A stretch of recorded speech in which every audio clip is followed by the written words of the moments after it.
Off of the feedback that I got from my other Lost Records video, I would say that it did it in the way that I pretty much expected it to do. That video wasn't consistent at all, and I kind of did that on purpose because I wanted to cover like the typical misconceptions from like reviewers and stuff, and then I threw in that other bit at the end because it was kind of just setting up this video. But all in all, like I got feedback from both audiences and I was expecting that. I thought I was going to get more of a negative reaction. That's why I did the thumbnail the way I did it. But no, we got more people that were against the woke crowd instead of the woke crowd, and someone actually provided a very good comment that made I'm going to highlight because I think that's like encapsulates the whole situation in general. But I also want to make sure that this video, and honestly, just going forward, I don't want to get involved in this culture war. I'm not a part of this culture war.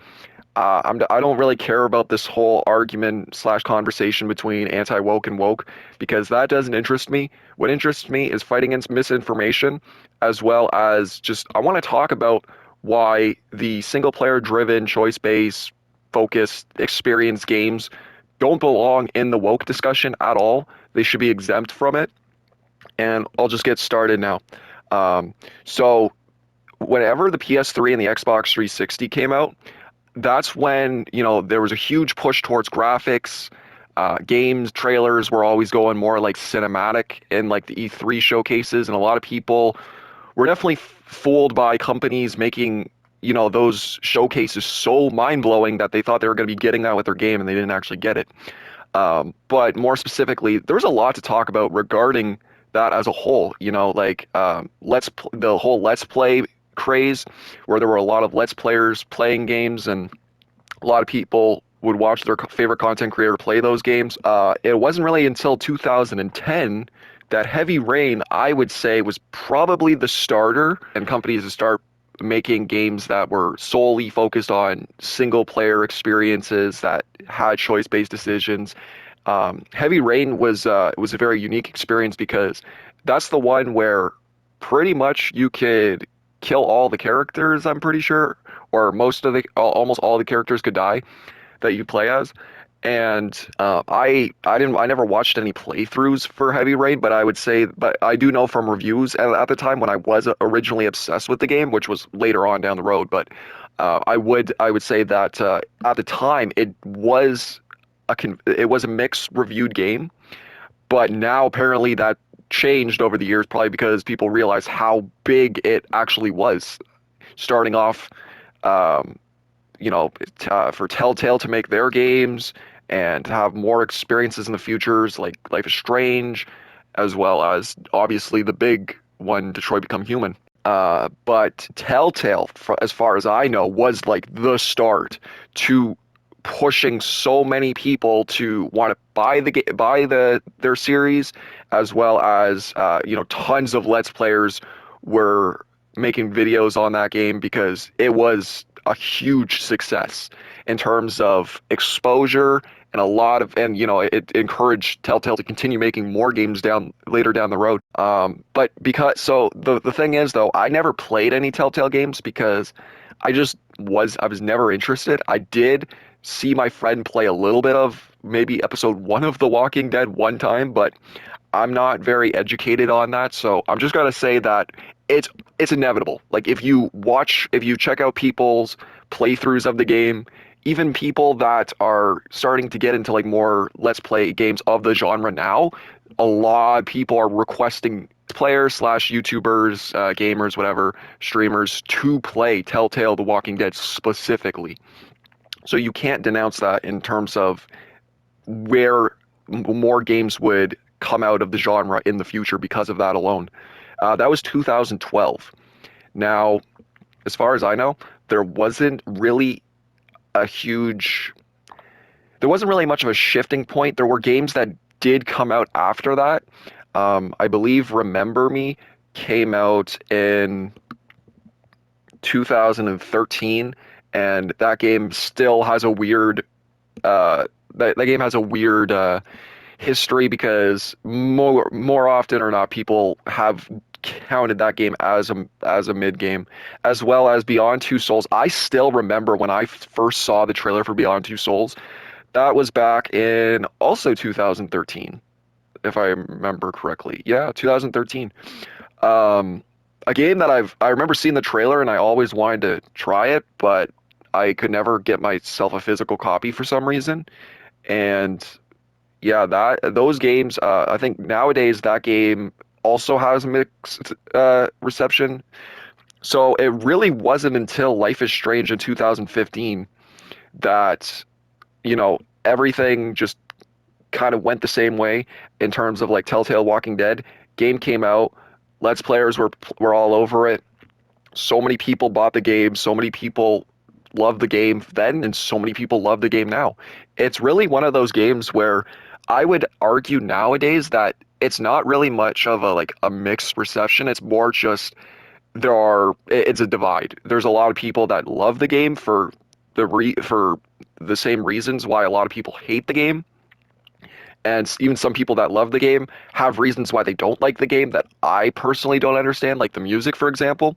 But yeah, strictly, I'm going to be recounting this as from what I know now rather than what I experienced back then, because I didn't know really anything about Life is Strange until I played it, which was 2018 or 2019. But from what I remember whenever the game did come out is like people that I would watch play games, they were playing it, and it wasn't something that interests me because as a kid I was more into gameplay experiences. Um, but it's can't deny that Life is Strange didn't have an effect on games to come out after that, because you got to keep in mind that in terms of scale, like Telltale The Walking Dead, I don't know like what would be considered peak, but in terms of like when it came out, which is 2012, and then Life is Strange in 2015, I would say that a lot. You can count them both, but really Life is Strange is the bigger success story because if you didn't know, the original, I believe, co-director or like studio behind, I believe, yeah, this is the studio that was behind Life is Strange. They made Remember Me, and Remember Me pretty much almost bankrupted the company. So then they're like, okay, well, we're gonna make this game and we're gonna see how well this game does. They made Life is Strange, and somehow, or well, not somehow, but like counting all the perfect storm and the success and everything that I've already mentioned, with all that coming into fruition, the game did exceptionally well, and the studio continued to make games. And the next big successor that a lot of people to this day now consider to be one of the like best games to ever release is Detroit Become Human. A lot of people, I don't know if it would be, and I'm just going off of what I've read, so you could take that with a grain of salt because gaming publications as well as just hearing people talk about the game as much as they do, it's no um, it's no lie that the game did like exceptionally well in terms of sales as well as still having a cultural relevance to this day. But going from there, then now there hasn't really been much. That was 2018, and we're in 2025 now, and I guess it's now time to talk about Square Enix and Deck Nine. So regarding Deck Nine and just Square Enix in general, after the success of the first Life is Strange game, then there was the decision that Square Enix decided to give, or well, take over the rights of Life is Strange and give their uh, games to a new studio called Deck Nine. And there's been like discussions in terms of if one studio is better than the other.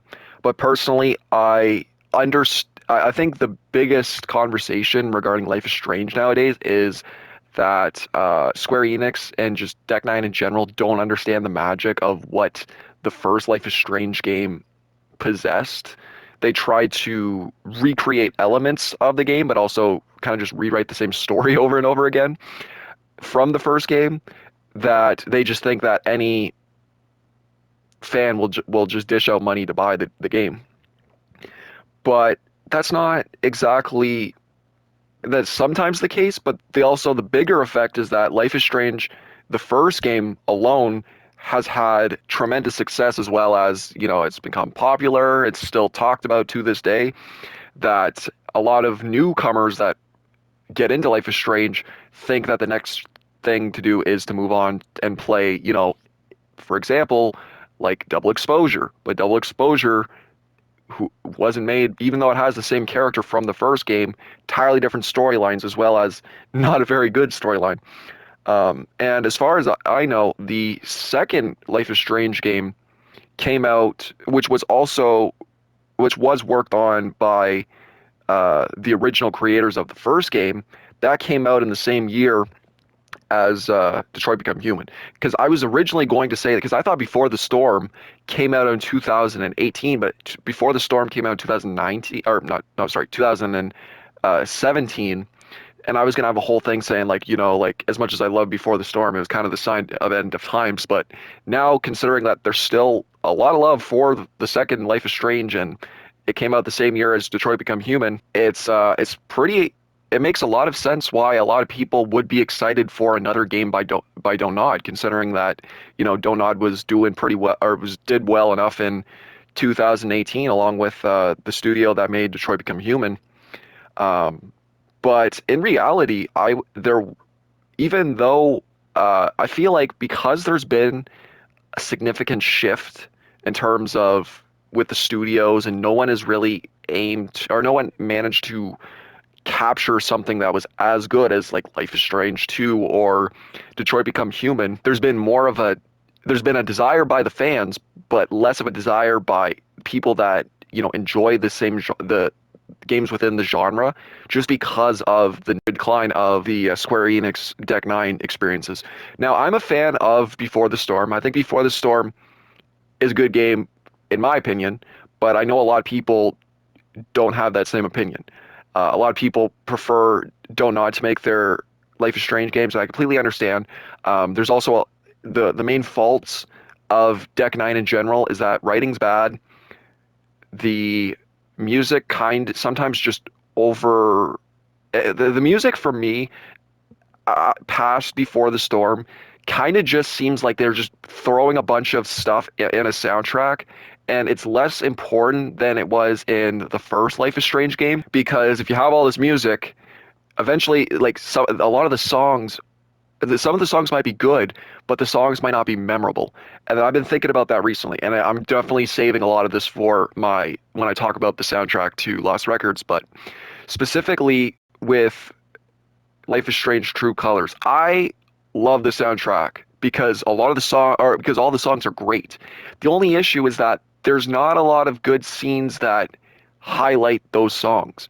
Outs I mean, I don't really as I love that Kings of Leon song, and I understand the importance of the moment that the song has in it, but it's not on the same level as something that would play like My Santa Monica Dream or Crosses by Jose Gonzalez in the first game. Those songs in the first game had something to do with whatever the conflict the character was going in, or just like describing the rest of like the experience of the game in general, or just describing the game in general. Before the Storm managed to actually encapsulate that pretty well, and I feel like that's one of the factors that some people either don't recognize with the Before the Storm, or they're just too distracted by like the bad writing and the bad acting. Oh, well, not bad acting, but bad writing. Because yeah, in True Colors, like I remember a lot of the songs because I was playing Steph in Wavelengths DLC, but I don't remember a lot of the songs from the story because a lot of the story it just wasn't important. Yeah, I remember the scene where they find out that that one character is guilty. I remember the song whenever Alex bought her brother that vinyl, but the rest of the oh, and also the first song that plays whenever you go to Haven Springs, but a lot of that stuff just isn't as memorable as when music is used in the first game. And the same thing I would argue is definitely the case for Double Exposure. my favorite songs from Double Exposure, I don't even remember when they played in the game because I heard them on the playlist, but and then apparently and they're also on the vinyl, but I didn't hear them in the game. Spectator by JFDR is one of the best songs that I heard last year from that game, but I never heard it within the game. And that's a problem. The problem is whenever big companies start taking over these games and they think, oh, a lot of people will, or we need to have a banger soundtrack. Okay, but if you have too many songs, songs are going to just be less memorable than than what you want them for. And that's like that's a huge conversation that or a conflict that I fall in line with. Like if I ever want to make a tier list, yeah, songs are great within the Deck 9 games outside of like if we're not counting Before the Storm in terms of True Colors and Double Exposure, yeah, the songs are great, but they don't provoke the same feeling and emotions that the first game had with their sound with its soundtrack. And the other thing that can't also go unstated because I cut this out in my original video because I need to find a way to discuss it. But because someone brought it up, I'm going to bring it up. There was a weird push in Double Exposure to basically kind of rewrite Max as a character and provide her with her own lesbian relationship. And I normally defend the people that say, it's a choice-based game. Your choice, you could choose not to do this thing. But in that game, it really felt forced that they were just pushing Max to like this new character, which I already forgot her name was. I think it was Sam. Um, but in the first game, it was more just a friendship, reconnecting with that friend. But no, it was a whole other experience with Double Exposure. And I would say that, and some people have mentioned it, like I don't think that True Colors or Double Exposures are bad necessarily. Well, True Colors aren't necessarily bad for that, but with True Colors, the writing was so shallow that Steph was a breath of fresh air. Steph was the best character in that game. So yeah, no, there's no, it's a no-brainer to want to hook up with Steph instead of Ryan because Ryan is just your typical male character that had zero substance. And with Double Exposure, I think since there was really only one romantic option, it just didn't seem right. Also, when you factor in getting rid of the entire history of the first game and bringing back that character and all that, but it was it made a lot of sense why so many people that are fans of the game as well as and not necessarily just Life is Strange fans in general, but people that actually enjoyed a Life is Strange game would start getting tired of the genre as as well as the new releases because they're not made with the same care and love that Don't Nod provides. And that brings us to Lost Records. When Lost Records was announced, outside of the actual gamer demographic, people that enjoy that genre, people that enjoy Life is Strange from Don't Nod and just Don't Nod games in general, were genuinely excited for Lost Records. There was a video that I found recently that actually covered the perfect thing that I want. Like I don't care if if you want to give a spiel about feminism being bad or whatever, I don't care about that stuff. But if you actually dissect the game, review the game that you're talking about, I have more respect for you than just making a video talking shit about something you know nothing about. And I mentioned that in the other video, but I'm glad that someone actually decided to do that. And more or less someone that's a fan of Life is Strange and that actually was excited for Lost Records. But that being said, regarding with Lost Records, it's a weird time for Lost Records to be released because we're entering essentially another, I guess, culture war that we experienced quite a few years ago, and because of the different changes with social media nowadays, it's very easy to get people brainwashed into the wrong side of things and focusing on the wrong problems with the gaming industry as a whole. Nowadays, it's kind of stupid that we're not thinking about games that are releasing in bad states with glitches, with bugs, with poor optimization. We're focusing on games that work but don't fit a checkbox for what is acceptable in terms of what's agreeable and to play by essentially just one political side. And that brings me to the finalization of everything in general with this video. And that is specifically that when it comes to gaming genres as a whole, you know, the realistic conclusion that I've come to is that, games have always had a lot of games have had political messaging, but it's been subtle. And now whenever they decide to make things more present, that people now have a problem with it. And there's a lot of videos that talk about how stupid this stuff is, but basically, like, if someone hates one thing, but then they like something, but then they won't expand on why they're not going to say that this thing falls in line with what they hate, even though they love that thing, then I think it's pretty obvious that there's no actual problem in general. There's a lot of arguments. Some people say, like, woke is just empathy. I mean, woke is just common. It's just common sense. You know, it's common sense in terms of lessons that you've learned when you were a kid are still applied nowadays, except people of all things. It's just common knowledge, common sense. But no, now it's like we're reverting back to it where it's like, no, you have to be this, you have to be that. Like, what?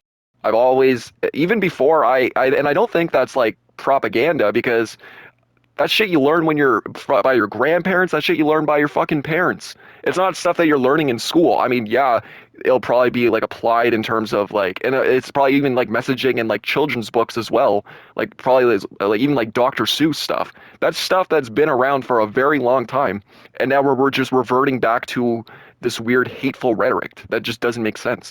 But anyways, back to that. Regarding with all that stuff. Personally, I just think that now it's because of this whole thing. It's like every video game now is falls in line with like it can be criticized for the same stupid reason, but the problem is that there's so many reasons that spread upon this word or words or terms in general that it's impossible to make a video game that doesn't have something like unless you want to make a pro hate game towards a specific demographic, I don't see a game that can release nowadays without someone having an issue that doesn't fall in line with their political values. That's just how I see it. But when it comes to this gaming genre as a whole, it was always filled with stuff that people of that political side hate. No, the people that made Life is Strange made a new game called Lost Records Bloom and Rage, and they call it woke for being DEI and not having attractive characters. Now, first of all, Life is Strange addresses mental health, bullying, enthusiasm, environmental issues, racism, immigration, social inequality, and political climate. But that's not woke. But this game is woke because it features unattractive characters. Mind you, we're talking about 4 children who seem to be 14 years old max. And I don't know if they just didn't read into it, if they just, nowadays it's just very easy to hear someone say something and believe it, even though that there's just so much misinformation out there. But when we look at these games, you can go back and hell, you can even go back and just check out games on the PlayStation 2. There was always political messaging. And some people say, well, it wasn't shoved in your face. I mean, yeah, but also with the amount of information that you've fed yourself through media, through history, I guess in general, it was bound to, the more you educate yourself, the more you're going to get scared of things. That's just how I feel. That's how I think people are looking at this. But you can also never trust specific media creators that are centered around hating a specific subject in general, because you're going to eventually become the real life versions of those people that they're pretending to be. And when it comes to this discussion as a whole, this gaming genre has always fit under that I mean, I guess now we can just say it falls under a specific political view that should be exempt from the conversation in general. I would compare this gaming genre to be like the subculture of emo, not in the fashion sense, but in the sense that they both cover the same themes, really: addiction, discrimination, abuse, bullying, depression, loss. That it'd be stupid to call the emo subculture woke, because that's what they're literally, the whole genre is built upon personal experiences And often these games that come out of this genre are still inspired by experiences that the directors or the main writers have had, that they've implemented into their games. That's the main reasons why fans of both of those genres relate to the media and consume that media. I know with me, when it comes to both of these things, I relate to both. I relate to the music and I relate to the gaming experiences because having when you don't have a lot of friends, when you don't have a support system, or when you didn't have a support system, that media was all you had. That media is that friend to you. And that can range from all kinds of forms of media. But like it would be stupid to call either of them woke because that's the appeal of the media. That's why emotional things or emotional heavy stuff exists. It's to catch your heart in a chokehold. And both things ironically deal with the same thing. Specifically with like the Midwest emo revival, a lot of that stuff is built on covering nostalgia. And when it comes to Don't Nod has that down to a T, where they tell you they cover the positive and aspects of longing for something that you wish you could experience again, but then they show you, well, there's a negative side to that as well. And there are probably tons of albums and tons of songs that have covered that. A lot of people, especially with Life is Strange in general, a lot of people tend to relate back to their youth, their nostalgia, and that's what Don't Nod has always been about. So when it came to Lost Records, I went in to Lost Records with that. And now that when I hear people talking about it, it makes so much more sense because so many people missed what some people might have just missed in general, what Don't Nod have always been doing, which is playing with nostalgia, telling you the goods and bads of nostalgia, and the emotion and feelings that you get from those games tend to come from your own relationships that you've had over over the past years that those games remind you of specifically. Because and other people might look at it in terms of analyzing it as a game, great characters, great voice acting, yeah, but when you play those games in those specific times of your life and you remember those games for those specific reasons, it's more than that. And I can't exactly apply this to the other games, but I know that there are a lot of games that most games that people reference are the Don't Nod games, as well as an indie game like Night in the Woods. When it comes to Don't Nod, there's the whole joke like grown men writing teenagers stuff, but in general, they still have that connection. They still understand not necessarily how teenagers view things, but how you can still relate back to that time where you were a teenager when you're an adult. And with Midwest, and then with like with the emo revival, it's kids writing for kids, but it's always been about that connection. And no other studio has that same connection.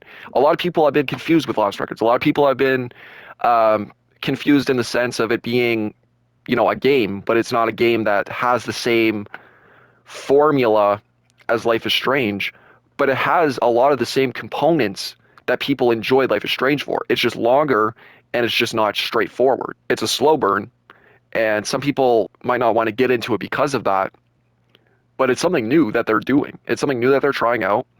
And honestly, I don't think it works, but at the same time, I have that patience. I know a lot of other people just want to get into it, want to rush through it, but by doing that, then you miss out on all the nuances. And yeah, so back to the title of this video.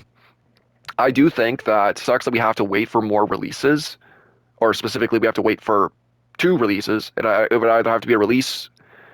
I don't know about the studio behind Until Dawn, but we need like a spiritual successor to Until Dawn, or another game from the studio that brought us Detroit Become Human to get back into getting invested in this genre again, or we'll have to wait until the studio fucking dies and then just rely on an indie upcomer to come back and pull us back in. I think that games are beautiful. I think that games are art. And when it comes to this specific genre, I think that this genre is art in general. A lot of people have their own thoughts. Some people don't consider it to be a gaming genre. Other people consider them to be walking simulators. But if you don't appreciate the game in the same way that you appreciate a well-made movie, then you don't understand the genre as a whole. My closing statement would be, I guess, if there's something that interests you, play it. Don't watch people talk about it. Don't watch people play it. Just play it. And if there are people if you enjoy something and people say, like, oh, it's whatever, constructive criticism is accepted. But people that hate something that they know nothing about is not. And going back to my comments, a lot of people tend to just get so defensive over saying that one thing's bad and the other thing's not. But my overall conclusion is that, I played the game.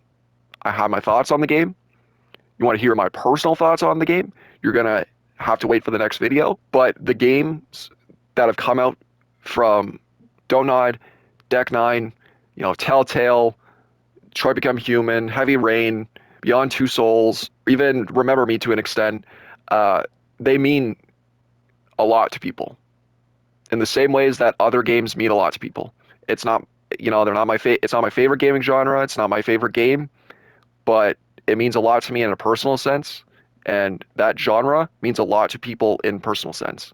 In the same way that, you connected with other story games, and it's not fair to just denounce it and call it that it's not a gaming genre because there's no gameplay, there's no real elements to make it into a game, because it's art at the end of the day. Gaming is art. We're going into a new direction where we're starting to not accept things that we once accepted, and that's not cool. For people, if you want to just censor everything, you're eventually going to be left with the same thing over and over again. And that's the failed reality that people are just not realizing. You can complain about anything about a game. There's a difference between complaining about the fundamental aspects that you need a game to function, and that a game that functions well, but you just don't like the appearance of the main character. I don't know. There's a lot of stuff to conclude on, but I'm just gonna say that I'm done complaining about this stuff. I'm done talking about this stuff. I'm gonna actually talk about stuff that I enjoy now. And yeah, peace.